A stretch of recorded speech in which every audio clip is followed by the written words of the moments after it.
Hello students, बहुत बहुत स्वागत है आप लोगों का एडू फ्यूचर चैनल पे। तो आप देख रहे होंगे हमारा जो नया टॉपिक चलने जा रहा है वो क्लास 9 का टॉपिक है। और मैं ये टॉपिक उठाने जा रहा हूँ फिजिक्स का। और फिजिक्स का जो फर्स्ट चैप्टर आपका है वो है रेस्ट एंड मोशन। एक्चुअली में ये 8वां चैप्टर है आपके एनसीईआरटी में ये 8th चैप्टर में मिलेगा आपको रेस्ट एंड मोशन।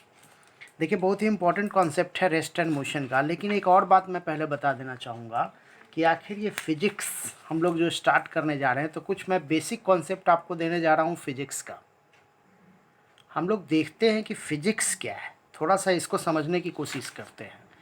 देखिए, एक्चुअली में फिजिक्स को अगर मैं बताऊँ तो ये एक लैटिन वर्ड से आया है।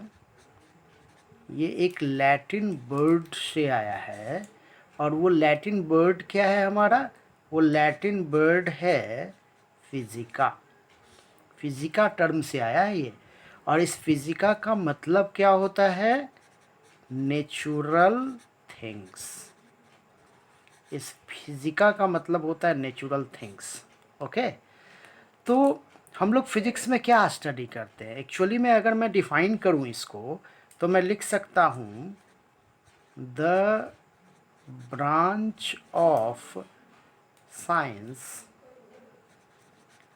which deals about natural phenomenon. Natural phenomenon. In the term of matter and energy, है ना? ये मैटर और एनर्जी के टर्म में नेचुरल फेनोमेनन को डील आउट करता है। जनरली हम लोग इसी को फिजिक्स बोलते हैं। देखिए, फिजिक्स जो है ना वो बहुत ही इम्पॉर्टेंट सब्जेक्ट माना जाता है आपके future planning point of view से। आप अगर साइंस के स्टूडेंट हैं तो फिजिक्स आपको बहुत मदद करता है बहुत सारे चीज़ों में। ऐसे मैं थोड़ा सा आपको ये भी बता देना चाहूँगा कि इसके बहुत सारे ब्रांचेस देखे गए हैं, है ना? तो ऐसे तो डिटेल आप स्टडी करोगे आगे हायर क्लासेस में। मैं थोड़ा सा आपको एग्जांपल दे रहा हूँ। जैसे एक होता है क्या? तो एक होता है क्लासिकल फिजिक्स, फिर आपको मिलेगा मॉडर्न फिजिक्स,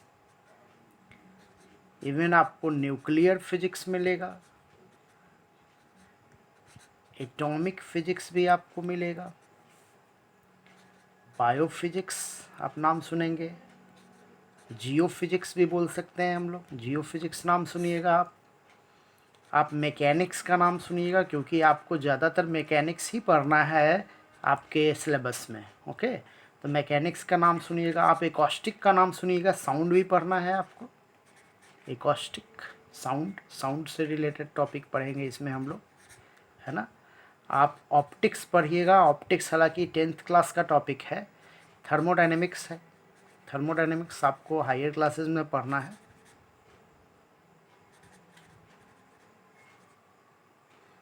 आपने एस्ट्रोफिजिक्स का नाम सुना होगा। तो इस तरह से बहुत सारे ब्रांचेज हैं ये फिजिक्स के, और काफ़ी इंटरेस्टिंग सब्जेक्ट माना जाता है। खैर, हम लोग अब ये आप समझ गए होंगे कि फ़िज़िक्स क्या है और उसके ऑलमोस्ट बेसिक ब्रांचेज कौन कौन से हैं। अब सीधे सीधे हम लोग अपने टॉपिक पे आते हैं। तो यहाँ हम लोग स्टार्ट करेंगे रेस्ट एंड मोशन। अब देखिए, रेस्ट एंड मोशन में सबसे पहले हम लोग समझने की कोशिश करेंगे कि रेस्ट क्या होता है और मोशन क्या होता है। लेकिन उसके पहले एक चीज़ देखिए, आपको दिया हुआ है काइनेमेटिक्स। आप देख रहे होंगे लिखा हुआ है काइनेमेटिक्स। ये क्या चीज़ है भाई? अब देखो, फिजिक्स में ये एक्चुअली में क्या है? Branch of physics which deals properties of particles under motion. जब कोई ऑब्जेक्ट मोशन में होता है ना, उसकी वजह से उसमें कुछ प्रॉपर्टीज़ आती है, या उसके अदर डिफरेंट वेरियस प्रॉपर्टीज़ को जो हम लोग स्टडी करते हैं ना, वो सारे को मैकेनिक्स का, एक्चुअली में काइनेमेटिक्स जो है ना वो मैकेनिक्स का एक ब्रांच है। फिजिक्स में अभी मैंने बताया ना मैकेनिक्स एक ब्रांच होता है। तो मैकेनिक्स का एक ब्रांच है, उसी के ब्रांच है ये काइनेमेटिक्स, उसी में हम लोग स्टडी करते हैं। तो हम लोग स्टार्ट करते हैं the concept of rest and motion. देखिए, रेस्ट और मोशन के कॉन्सेप्ट को समझने के लिए आपको समझना पड़ेगा रेफरेंस पॉइंट। अब ये रेफरेंस पॉइंट क्या चीज़ होता है, जैसे इसको मैं एग्जांपल के थ्रू अगर मैं बात करता हूँ, मान लो आपसे कोई कहता है कि आप अगर स्कूल जा रहे हो, तो स्कूल जाते हो तो उसका आप कैसे जाते हो, स्कूल का जाने का जो आपका जो डायरेक्शन है वो क्या है, या फिर आप किस, अगर मान लो कोई आपसे पूछता है कि मुझे आपका स्कूल जाना है, तो आप उसको अपना लोकेशन कैसे पुट आउट करोगे, कैसे लोकेशन बताओगे। तो ऐसे कंडीशन में आप क्या कहते हो, जैसे मान लीजिए हम अगर ज्योग्राफिकल लोकेशन को पुट करते हैं, जैसे ये हो गया north, south, east and west, है ना, तो हम क्या कहेंगे, एक रेफरेंस पॉइंट मानेंगे।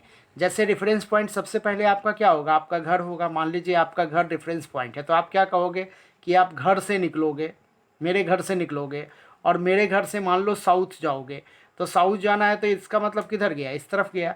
अब साउथ जाना है, साउथ मान लीजिए 1 मीटर गया, उसके बाद आप क्या कहोगे कि साउथ चलने के बाद आप क्या करोगे, आपको मिलेगा यहाँ पे एक, मान लीजिए कोई दुकान मिला, कोई शॉप मिला, मान लो हॉस्पिटल मिल गया आपको।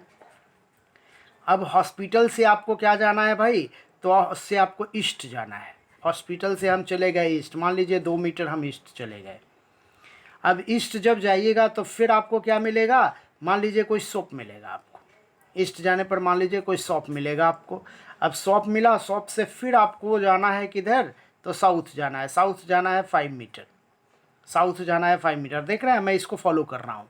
अब आप देख रहे हो, ये होम आपका रेफरेंस पॉइंट हो गया, क्योंकि आपने इसको रिफ़र करके किसी चीज़ का डायरेक्शन बताया है। ये हॉस्पिटल आपका क्या हो गया, रेफरेंस पॉइंट हो गया। ये शॉप जो आपने बताया वो क्या हो गया, रेफरेंस पॉइंट हो गया। तो ये रेफरेंस पॉइंट वही होता है, देखिए वही लिखा हुआ है, the specific point which describe position of other object, है ना, उसी को हम लोग बोलते हैं रेफरेंस पॉइंट। इसको हम लोग एज ए ऑरिजिन भी मानते हैं। जैसे मान लीजिए अगर मैं यहाँ पे एक लाइन खींच देता हूँ और इसका नाम दे देता हूँ AB, और इसमें हम इस पॉइंट को O मान लेते हैं, और इसी पॉइंट को हम क्या मानते हैं, ओरिजिन, इसको हम क्या मानते हैं, ओरिजिन। तो ओरिजिन के इधर अगर हम लोग कोई कैलकुलेशन करते हैं तो हम क्या मानेंगे, -1, -2, -3, -4। अब ये माइनस कहने का मतलब क्या हुआ, ये इस डायरेक्शन में है, डायरेक्शन के हिसाब से मैं दे रहा हूँ। अगर इसको 1, 2, 3, 4 मानूँ तो इसका डायरेक्शन क्या है, अगर मैं इसके डायरेक्शन को देखूँ तो ये इसको हम क्या मानेंगे, ईस्ट मानेंगे, ये वेस्ट है, ये नॉर्थ है, ये साउथ है। तो आप देख रहे हो, अगर मान लो आप कहते हो कि मैं इस पॉइंट से, O पॉइंट से B पॉइंट की तरफ चलता हूँ, तो वो पॉइंट मेरा क्या हो गया, रेफरेंस पॉइंट हो गया। अगर मान लो मैं O पॉइंट से A पॉइंट की तरफ जाता हूँ, तो वो मेरा क्या है, रेफरेंस पॉइंट है। तो ये ओरिजिन के रूप में हम लोग लेते हैं, है ना। यहाँ भी हमने जो बताया, जैसे होम मेरा क्या था, ओरिजिन था। हॉस्पिटल मेरा क्या है, जब यहाँ से 1 मीटर गया तो 1 मीटर के बाद वो सामने नहीं जा रहा है, फिर इसको ओरिजिन मान लेगा, और यहाँ से फिर हम 2 मीटर करेंगे, फिर हम सब को ओरिजिन मान लेंगे और यहाँ से 5 मीटर करेंगे। तो ये एज ए ओरिजिन के रूप में यूज होता है। ओके, तो ये है आपका क्या, रेफरेंस पॉइंट। अब रेफरेंस पॉइंट जब आप समझ चुके हो, तो इसके बाद हम लोग जो समझेंगे टॉपिक, वो टॉपिक हमारा क्या हो जाएगा भाई,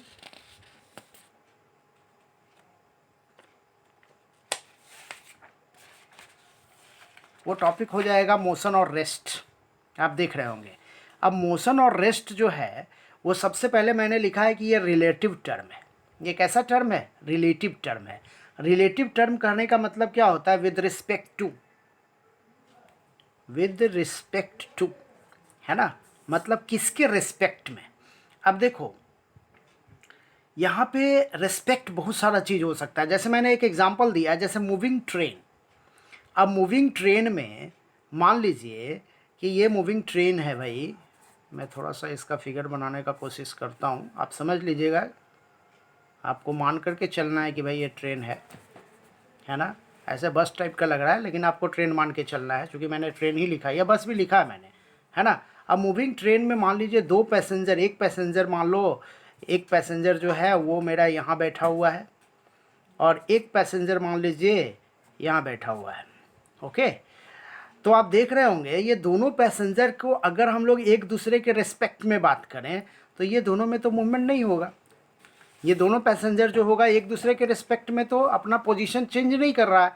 लेकिन चूंकि ये मूविंग ट्रेन है या मूविंग बस है, तो क्या है, अगर हम साइड के रोडवेज़ को देखें, इसके अगल बगल जो लोकेलिटीज़ है उसको देखें, तो उसके रिस्पेक्ट में ये दोनों मोशन में है। तो मैं कह रहा हूँ कि आप सीधे सीधे ये नहीं कह सकते हो कि कोई भी ऑब्जेक्ट रेस्ट में है या मोशन में है। जब आप फिजिक्स की भाषा में बात करते हो ना, तो आपको ये कहना पड़ेगा कि an object is in rest with respect to what. जैसे मान लो अगर मैं यहाँ पे कहता हूँ कि ये जो ए, अगर मान लो कोई ए, अगर कोई ये पर्सन है मेरा और ये पर्सन मेरा बी है, तो ए जो है वो क्या है, मोशन में है। तो भैया ये मोशन में है, अगर फिजिक्स के हिसाब से आप बात करोगे तो ये गलत हो जाएगा, ये रॉन्ग वर्ड हो जाएगा आपके लिए, ये रॉन्ग सेंटेंस है। सिर्फ आप ये कहिएगा कि ये मोशन में है, तो आपको कहना पड़ेगा कि ये मोशन में किसके रिस्पेक्ट में है। अगर मैं कहूँ बी मोशन, क्योंकि यही ए जो है वो बी के रिस्पेक्ट में तो मोशन में नहीं है, लेकिन अपने सराउंडिंग्स के रिस्पेक्ट में ये मोशन में है। तो ये चीज़ थोड़ा ज़्यादा इम्पॉर्टेंट होता है कि अगर आप रेस्ट कहो या मोशन कहो, तो आपको ये बताना पड़ेगा कि किसके रिस्पेक्ट में वो रेस्ट में है और किसके रिस्पेक्ट में मोशन में है। देखिए इसका बहुत सारा एग्जाम्पल ऐसा हो सकता है। अब जैसे मान लो अर्थ एंड इट्स सराउंडिंग का मैंने एग्जाम्पल दिया है। अब जैसे मान लीजिए आप अपने दोस्त के साथ या अपने परिवार के साथ घर पे बैठे हुए हो और आप कहो कि मैं मोशन में हूँ, तो क्या होगा? जिनको फिजिक्स का पता नहीं है या जनरल वे में लोग कहेंगे कि भाई ये आदमी लगता है पागल हो गया है, क्या कहता है मैं मोशन में हूँ। तो आपको यहाँ अपनी भाषा को सुधारना पड़ेगा। फिजिक्स के हिसाब से आपको कहना पड़ेगा कि मैं मोशन में हूँ with respect to what, with respect to surroundings of the earth और इवन यूनिवर्स। यूनिवर्स के रेस्पेक्ट में आप मोशन में है, क्योंकि अर्थ भी मोशन में है और आप अर्थ के एक पार्ट है, तो ऑटोमेटिकली आप मोशन में है। आप सही कह रहे हो, लेकिन आपको ये कहना पड़ेगा कि किसके रिस्पेक्ट में आप मोशन में है ना। तो ये चीज़ें थोड़ा सा आपको ध्यान में रखना पड़ेगा। ओके, तो नेक्स्ट हम लोग देखते हैं क्या कि डेफिनीशन मैंने यहाँ डिफाइन किया है। देखिए क्या कहता है कि when an object changes its position with respect to reference point और टाइम। देखो सबसे अच्छा जो रेफरेंस पॉइंट मेरा जो है ना, वो टाइम को हमने माना है, क्योंकि टाइम के रिस्पेक्ट में भी आप कह सकते हो। कोई ज़रूरी नहीं कि किसी रेफरेंस पॉइंट के पोजीशन में आपका जो है पोजीशन बदल रहा है।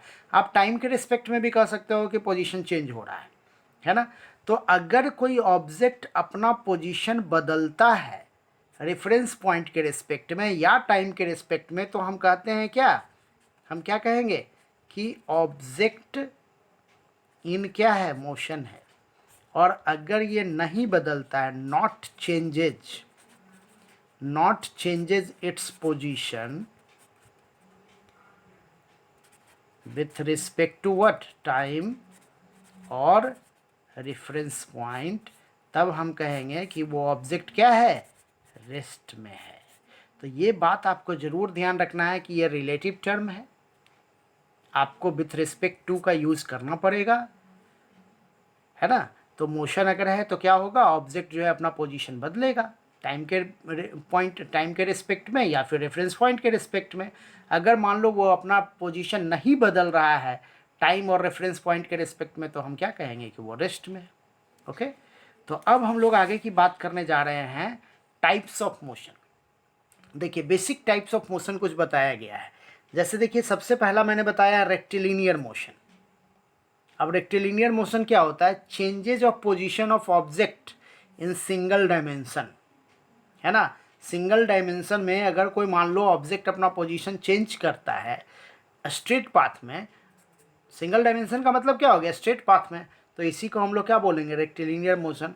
जैसे कुछ एग्जांपल देखिए दिया हुआ है, जैसे कैरम कॉइन्स, आप अगर कैरम खेलते होगे तो कैरम का जो ये होता है स्ट्राइकर होता है, या फिर और भी जो चीज़ें होती हैं कैरम में, जो जितने भी कॉइन्स होते हैं वो सब का जो मोशन होता है वो क्या होता है, सिंगल डायमेंशन में मोशन होता है। उसी तरह से देखिए बुलेट सिंगल डायमेंशन में मोशन है। अगर कोई व्हीकल जो है वो स्ट्रेट पाथ पे ट्रेवल करता है, इसका मतलब क्या है, वो सिंगल डायमेंशन में मोशन है। मतलब कि रेक्टिलिनियर मोशन जो होगा ना, उसका जो डायरेक्शन होगा वो क्या होगा, डायरेक्शन जो होगा वो फिक्स होगा, फिक्स डायरेक्शन में होगा। ये इसका डायरेक्शन ऑलमोस्ट फिक्स होता है, तो इसको हम लोग कहते हैं क्या, रेक्टिलिनियर मोशन। नेक्स्ट आप देख रहे होंगे क्या है, सर्कुलर मोशन। देखिए जब ऑब्जेक्ट अपने पोजीशन को चेंज करता है सर्कुलर पाथ पे, जैसे मान लो ये एक सर्कुलर पाथ है और कोई ऑब्जेक्ट यहाँ है और टाइम के हिसाब से वो यहाँ पहुँचा, फिर अगले टाइम के हिसाब से वो यहाँ पहुँचा, फिर अगले टाइम के हिसाब से यहाँ पहुँचा। तो इस तरह से अगर कोई मोशन कर रहा है ना तो उसको हम लोग बोलते हैं सर्कुलर मोशन। जैसे देखिए मून अराउंड अर्थ, आर्टिफिशियल सैटेलाइट का नाम आपने सुना होगा। आर्टिफिशियल सैटेलाइट सन के अर्थ के चारों तरफ मूव करता है, तो वो इसी टाइप का मोशन है। उसी तरह से प्लैनेट अराउंड सन, जितने भी प्लैनेट है वो सन के चारों तरफ मूव करता है, वो क्या है, सर्कुलर मोशन है। मान लो आप एक स्टोन को बांध लो एक धागे से और उसको अपने चारों तरफ इस तरह से ऐसे ऐसे घुमाओ, तो वो जो मोशन करेगा इस तरह से मोशन करेगा ना वो, तो ये कैसा मोशन है, सर्कुलर मोशन है। मतलब अगर कोई सर्कुलर पाथ पे अपना पोजीशन बदलता है तो उसको हम लोग कहते हैं circular motion. Okay, circular motion ऐसे आगे इस टॉपिक में आपको पढ़ना है। उसके बाद मैंने लिखा है क्या, पीरियोडिक मोशन। देखिए motion that repeat itself in equal interval of time, है ना। एक मोशन जो होता है ना वो इक्वल इंटरवल ऑफ टाइम में जब अपने इसको रिपीट करता है, अपने पाथ को रिपीट करता है, तो उसको हम लोग बोलते हैं क्या, पीरियोडिक मोशन। और उसी का देखिए दो एग्जांपल दिया हुआ है, एक एसएचएम और एक है ऑसिलेशन। एसएचएम क्या होता है, इसको हम लोग बोलते हैं सिंपल हार्मोनिक मोशन। देखो हार्मोनिक जब आ गया इसका मतलब क्या हो गया, मतलब एक खास पैटर्न से मूवमेंट होता है ना। जैसे मान लो ये कोई ऑब्जेक्ट है और यहाँ पे इसका पोजीशन मैं ए दे देता हूँ, फिर एक और पोजीशन में दे देता हूँ बी, और एक और पोजीशन में दे देता हूँ सी। अगर मान लो ये ऑब्जेक्ट जो है ना वो ए और पॉइंट के इर्द गिर्द मतलब टू एंड फ्रो बार बार मोशन कर रहा है with fix interval of time, है ना। जब इंटरवल ऑफ टाइम मेरा फिक्स है तो ऐसे मोशन को हम लोग क्या नाम देंगे, सच हम सिंपल हार्मोनिक मोशन। उसी तरह से देखिए ऑसिलेशन आप देख रहे होंगे, तो ऑसिलेशन क्या होता है, जैसे इसका सबसे अच्छा एग्जांपल है पेंडुलम। देखिए एक पेंडुलम जो होता है वो क्या होता है, इस तरह से मोशन करता है ना, ऐसे इस तरह से मोशन करता है ना। एक पेंडुलम को आप ऐसे बांध दो तो इस तरह से ऐसे ऐसे ऐसे ऐसे इस तरह से मोशन करते रहता है ना। तो ये पेंडुलम का जो मोशन है वो क्या है, एक टाइप का ऑसिलेशन है। और अगर कोई रैपिड ऑसिलेशन करता है, बहुत इंपॉर्टेंट है ये, रैपिड ऑसिलेशन अगर कोई करता है तो इसको हम लोग क्या नाम देते हैं, वाइब्रेशन। जैसे साउंड का प्रोडक्शन जो होता है वो किसकी वजह से होता है, वाइब्रेशन की वजह से होता है ना। रैपिड ऑसिलेशन को हम लोग क्या बोलेंगे, वाइब्रेशन। तो इस तरह से हम लोगों ने देखा रेक्टिलिनियर मोशन क्या होता है, सर्कुलर मोशन क्या होता है, पीरियोडिक मोशन क्या होता है, एसएचएम क्या होता है और ऑसिलेशन क्या होता है। अब नेक्स्ट हम लोग आगे देखने जा रहे हैं वो हमारा क्या है, रोटेशनल मोशन। क्या है मेरा, रोटेशनल मोशन। देखिए रोटेशनल मोशन क्या होता है, when object spin around the fix axis. जैसे मान लो ये अगर ऑब्जेक्ट है और ये अपने ही एक्सिस पे इस तरह से ऐसे मूव कर रहा है ना, इस तरह से ऐसे मूव कर रहा है, तो इसको हम लोग क्या बोलेंगे, रोटेशनल मोशन। अभी जो मैंने बताया वो रोटेशनल मोशन था। जैसे क्या भाई, तो टैप लट्टू जो घूमता है अपने ही एक्सिस पे घूमता है, इवन अर्थ अपने एक्सिस पे घूम रही है, फैन जो घूमता है वो अपने ही एक्सिस पे घूमता है, तो ये क्या है, रोटेशनल मोशन का एग्जाम्पल है ना। बाइसिकल का पहिया देखिए घूमता है अपने ही जगह पे, रोटेशनल मोशन का एग्जाम्पल है। तो ये हो गया आपका रोटेशनल मोशन। अब नेक्स्ट हमारा जो देखने जा रहे हैं वो देखिए मैंने कुछ एग्जाम्पल दिया है जो मोर देन वन टाइप के मोशन को परफॉर्म करता है। जैसे मेरा अर्थ, अर्थ जो है वो क्या करता है, अभी मैंने बताया रोटेशनल मोशन भी करता है और सर्कुलर मोशन भी करता है। उसी तरह से बाइसिकल है, देखिए रोटेशनल मोशन भी करता है और रेक्टिलिनियर मोशन भी करता है।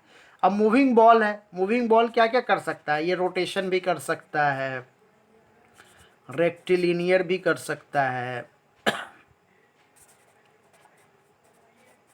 सर्कुलर भी कर सकता है ना। जैसा उसका पाथ होगा उस हिसाब से ये मोशन कर सकता है ना।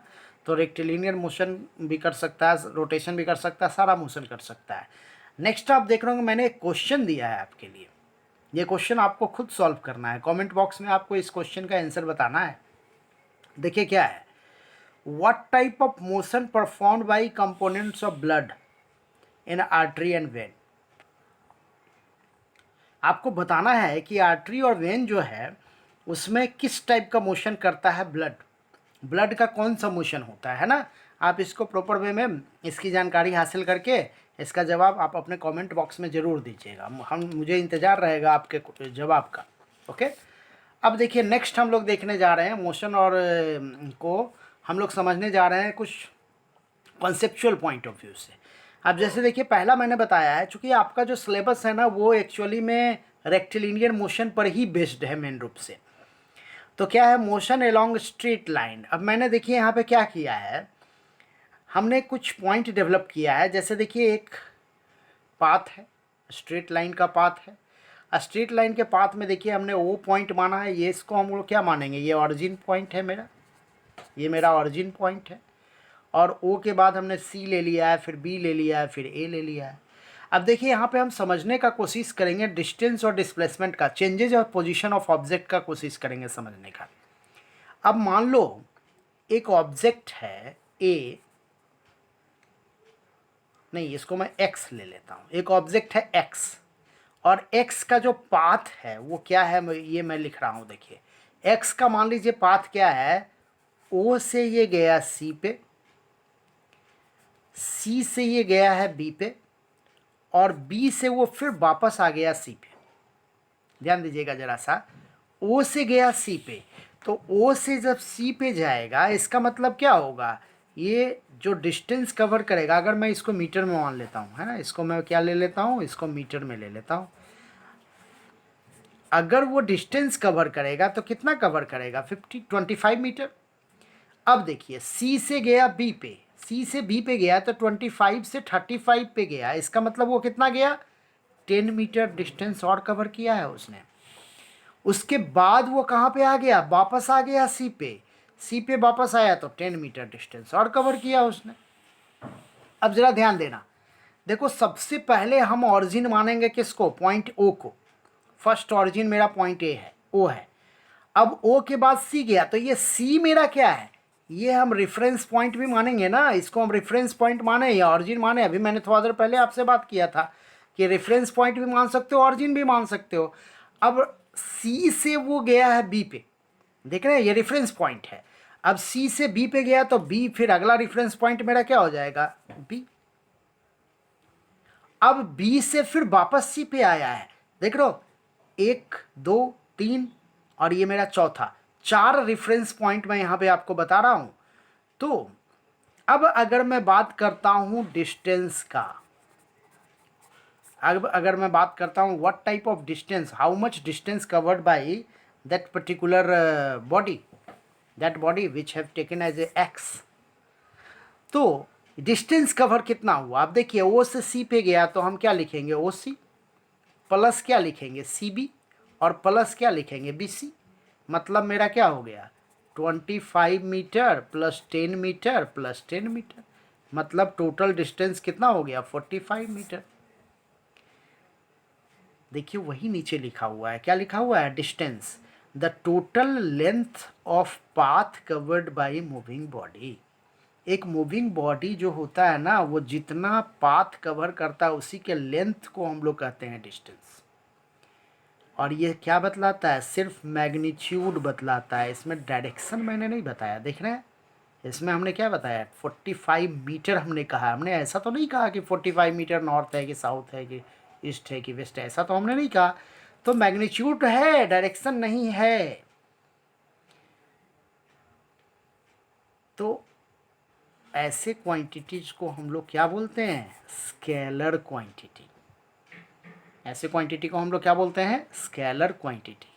उसी तरह से देखिए अब मैं बात कर रहा हूँ डिस्प्लेसमेंट का। डिस्प्लेसमेंट क्या है, shortest distance between initial and final position. तो इनिशियल पोजीशन मेरा क्या है, ओ, और फाइनल पोजीशन उस ऑब्जेक्ट का क्या हो गया, सी ना। इनिशियल पोजीशन क्या हो गया, ओ, और फाइनल पोजीशन क्या हो गया, सी। इनिशियल पोजीशन इसका क्या हो गया, ओ, और फाइनल पोजीशन हो गया सी। अब इसका शॉर्टेस्ट डिस्टेंस तो ये स्ट्रेट पाथ ही होगा ना, और तो कोई शॉर्टेस्ट डिस्टेंस नहीं होगा। तो शॉर्टेस्ट डिस्टेंस जब स्ट्रेट पाथ है तो ओ और सी के बीच का डिस्टेंस क्या है, तो ये है 25 मीटर। तो डिस्प्लेसमेंट हमारा क्या हो जाएगा, 25 मीटर।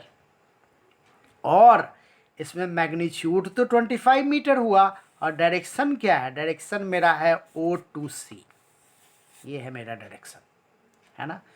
तो डिस्प्लेसमेंट क्या है, डिस्प्लेसमेंट जो है वो क्या है, शॉर्टेस्ट डिस्टेंस है between initial and final position of moving object, है ना। तो ओ से सी जो मेरा हुआ ना, ये मेरा क्या हो गया, शॉर्टेस्ट डिस्टेंस हुआ, है ना। और भी मैं कुछ समझाने का कोशिश कर रहा हूँ आपको। देखिए, जैसे मान लीजिए अगर मैं लिखता हूँ कि, फिर से मैं बात कर रहा हूँ, बॉडी एक्स बॉडी है कोई, है ना। एक्स बॉडी जो है वो क्या हुआ भाई, नॉर्थ के तरफ गया, मूव टुवर्ड्स नॉर्थ 5 मीटर, है ना। Then move towards east 7 metre.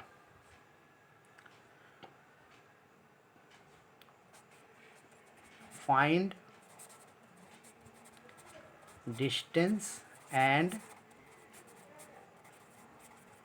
Displacement. अब देखो हम क्या कर लेंगे, ये मेरा है geographical process, north south east west. तो हम क्या मानेंगे, एक्स बॉडी है, ऑब्जेक्ट जो है 5 मीटर नॉर्थ गया, ये रेफरेंस पॉइंट है, तो किधर गया, 5 मीटर चला गया नॉर्थ, है ना। अब 5 मीटर नॉर्थ जाने के बाद वो क्या हुआ, ईस्ट की तरफ मुड़ा, ईस्ट की तरफ इधर मुड़ेगा, कितना मुड़ा है भाई, तो 7 मीटर। तो ये मेरा ए पॉइंट हो गया, ये बी पॉइंट हो गया, ये सी पॉइंट हो गया, तीनों रेफरेंस पॉइंट है। अब रेफरेंस पॉइंट में ए से बी पे गया 5 मीटर, बी से सी पे गया 7 मीटर, तो टोटल डिस्टेंस क्या हुआ, डिस्टेंस क्या हुआ, तो डिस्टेंस के लिए हम क्या मानेंगे, A B plus B C, मतलब 5 प्लस 5 मीटर प्लस 7 मीटर, मतलब कितना हो गया, 12 मीटर, है ना। लेकिन अगर आपसे कहा जाए कि व्हाट इज डिस्प्लेसमेंट, डिस्प्लेसमेंट क्या है, तो देखिए, तो सबसे शॉर्टेस्ट डिस्टेंस तो मेरा यही होगा ना, यही ना है डिस्प्लेसमेंट। तो डिस्प्लेसमेंट के लिए हम लोग क्या करेंगे, ए सी स्क्वायर निकालेंगे, क्योंकि पाइथागोरस का लॉ आपको याद होगा। तो ए सी स्क्वायर जो होगा वो क्या हो जाएगा, A C square is equal to A B square plus B C square, या फिर A C is equal to क्या हो जाएगा, root under A B square का वैल्यू हम रखेंगे तो क्या रखेंगे 25, और बी सी स्क्वायर का वैल्यू कितना हो जाएगा 49, मतलब रूट अंडर क्या हो जाएगा 9 और 4, 9 और 5 हो जाएगा 14, और 4 2 6 1 7 74, है ना। मतलब रूट 74 जो होगा वो क्या हो जाएगा, इतना मीटर हम लिख सकते हैं, ए सी बराबर, है ना। और इसका डायरेक्शन क्या हो जाएगा, देखिए, तो इसका डायरेक्शन क्या होगा, ए से सी की तरफ, ये डायरेक्शन हो जाएगा इसका, है ना। तो ये आपका जो है डिस्प्लेसमेंट हो गया, और ये जो मेरा था वो क्या था, डिस्टेंस था। ओके, अब देखिए, ये उसी चीज़ को हमने समझाने का कोशिश किया है आपको। अब देखिए, इस न्यूमेरिकल के थ्रू हम लोग ये जानने का कोशिश करेंगे कि व्हाट इज़ डिस्टेंस और व्हाट इज़ डिस्प्लेसमेंट। देखिए, न्यूमेरिकल जो है वो मैंने आपके एनसीईआरटी से उठाया है। देखिए क्या कहता है, an athlete complete 1 round of a circular track diameter 200 metre in 40 second.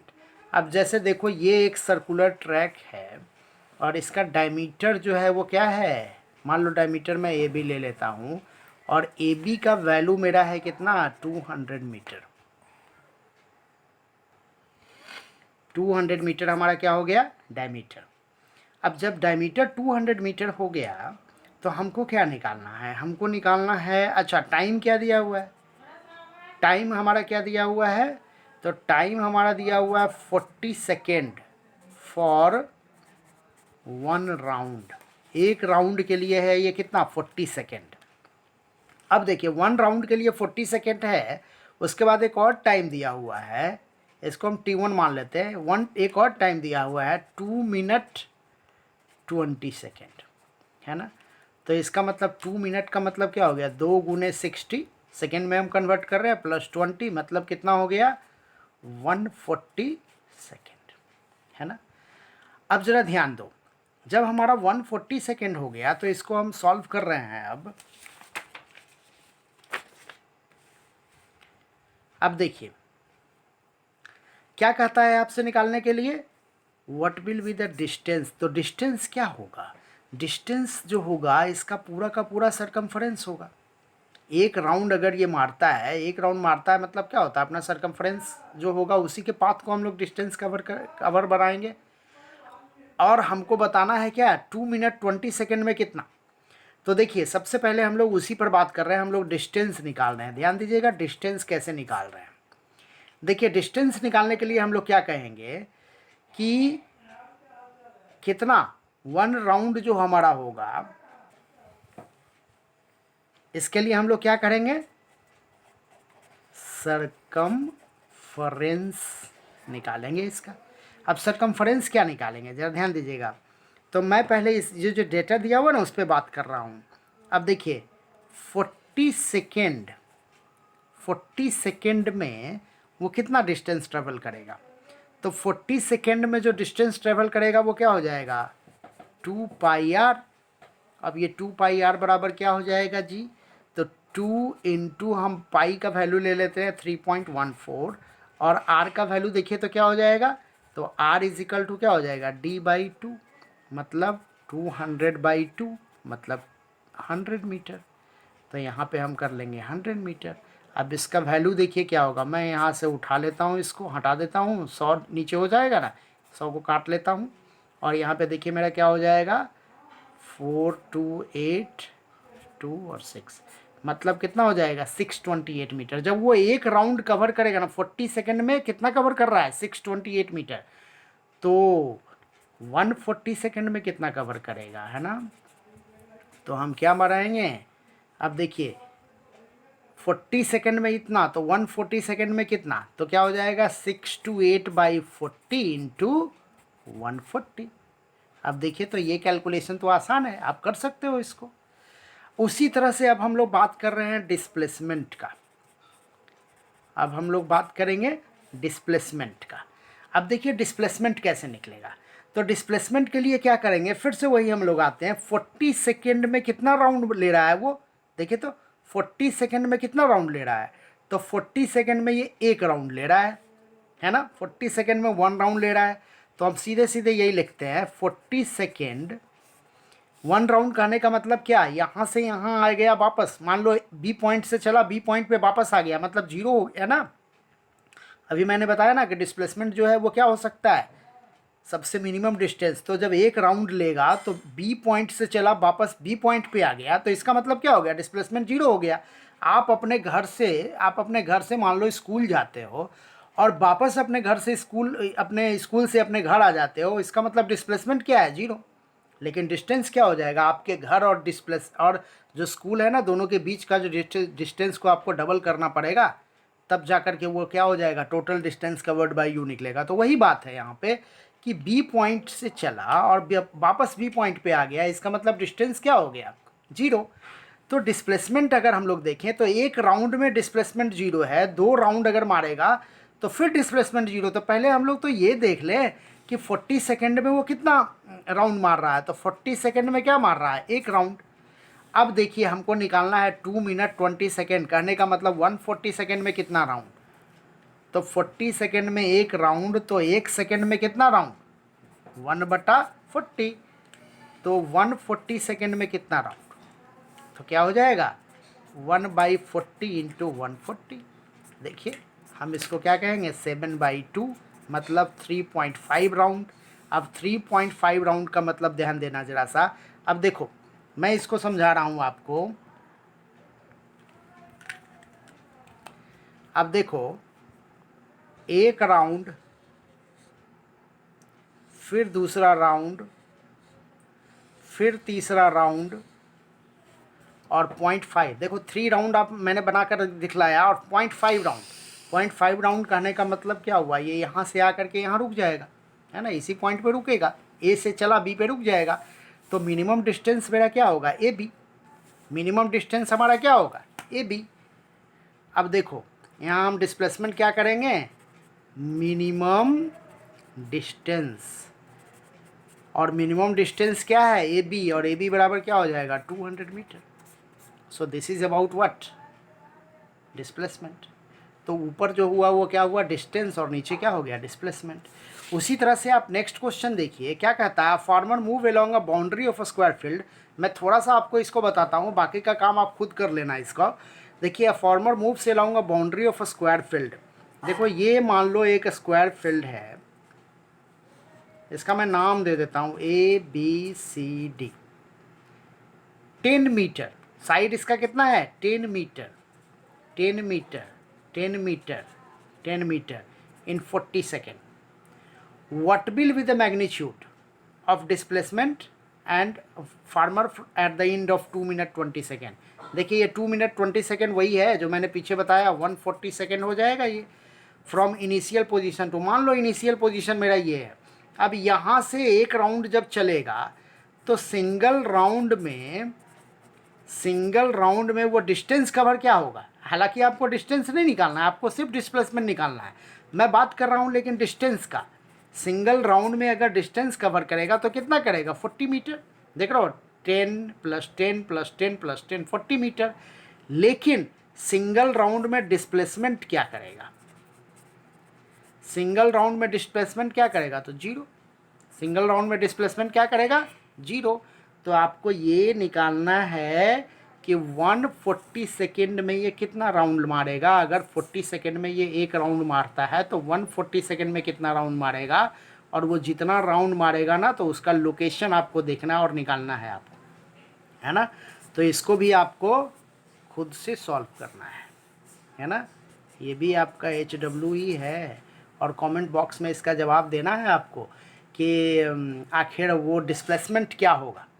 तो इस तरह से मैंने आपको समझाया कि मोशन का कुछ कॉन्सेप्ट मैंने आपको दिया। अब इसी के बाद फिर आगे हम लोग बात कर लेंगे, वो आपका बात होगा कि वेलोसिटी क्या होता है, स्पीड क्या होता है, एक्सेलरेशन क्या होता है, उससे रिलेटेड कुछ न्यूमेरिकल्स हम लोग कर लेंगे। ओके, तो बहुत बहुत धन्यवाद आप लोगों का एडू फ्यूचर पे बने रहने के लिए।